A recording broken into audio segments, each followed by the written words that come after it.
Everyone, try opening your wallet today. Most of you will likely find no cash at all. Only cards or a smartphone. We are already living in an age where cash has nearly disappeared. Now imagine this. What if, for any reason, the state or a system blocks access to your bank account? Even if you have money, you would not be able to buy a single loaf of bread. Or even use a gas station. It is not that you have no money. It is that you are no longer allowed to use it. This is not a fictional scenario. A society where all money exists only as data, combined with AI technology, that analyzes and judges individual behavior in real time. The moment these two are joined, humanity enters an invisible digital prison. The Bible warns us about the last days in this way. A time will come when all buying and selling is blocked without a certain mark. Then what is that mark? And how will such control be enforced?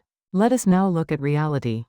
Self-ordering kiosks, unmanned checkouts, and automated parking systems are now ordinary.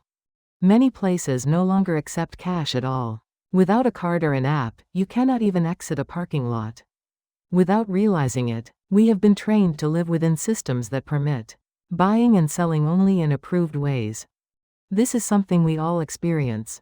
Just yesterday, while trying to enable basic verification privileges for a pinned comment on YouTube, I was asked to submit facial recognition for 6 seconds. If it is required, people comply. Because they must work, and because they must participate in economic life. You have likely experienced the same thing. Without registering your face or fingerprint for banks, government services, or apps, usage becomes practically impossible. No one threatens you, but if you refuse, nothing works. This is the core issue. The mark is not violently forced upon people. It is a mark people accept in order to survive. So we must ask the right question. What exactly is this mark? And how does it control buying and selling? At the center of the answer is digital currency CBDC. The mobile banking and smart banking we use today may appear digital, but in essence, they still function like cash. You can withdraw money, and restrictions require multiple financial networks and procedures. In other words, they are not fully centralized systems. CBDC, however, is entirely different. It is money that exists only as data, issued by a central bank. You cannot hold it in your hand, and you cannot withdraw it as cash. Your assets move only within a central server. Most importantly, this currency can be programmed with conditions. Who may use it, when they may use it, what they may purchase, and how much they may spend. All of this can be designed in advance. Once AI is combined with this system, control becomes extremely simple. There is no need to seize money or follow complicated procedures. Approval can simply be cut off at the central system. It can be as simple as saying, "Do not allow transactions by this face. Do not permit buying or selling with this fingerprint."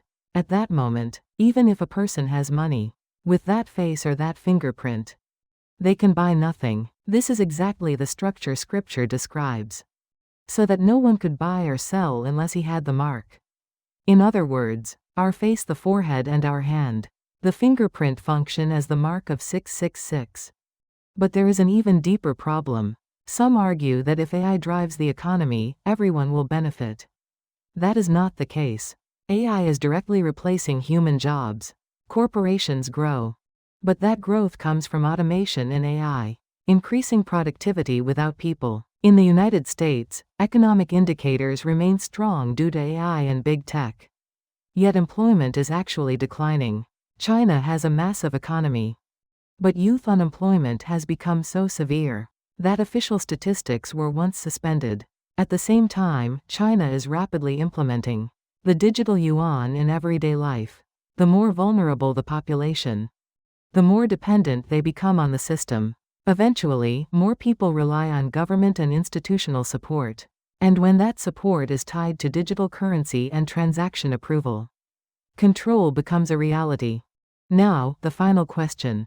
Why does Scripture specifically say the forehead and the hand? If the Bible had explicitly said facial recognition or fingerprint technology, Satan would have avoided that method altogether. So Scripture does not name the technology. It reveals the location, so that Satan's actions would be exposed. The forehead. The facial recognition we now register without suspicion. The hand. The fingerprints required for economic activity. There is no need to implant a chip. Our faces and hands have already become the most precise identifiers by which global systems distinguish us. And if that identifier is not approved, a world where buying and selling become impossible, exactly as Scripture says, is no longer theoretical. The Book of Revelation declares, He causes those who would not worship to be killed, and that no one may buy or sell except one who has the mark.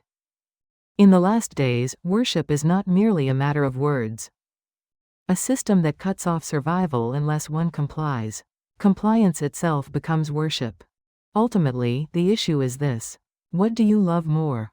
God or money, survival, and convenience? That is why Scripture concludes, Here is wisdom. Let the one who has understanding discern. May you become a wise person and truly understand this message.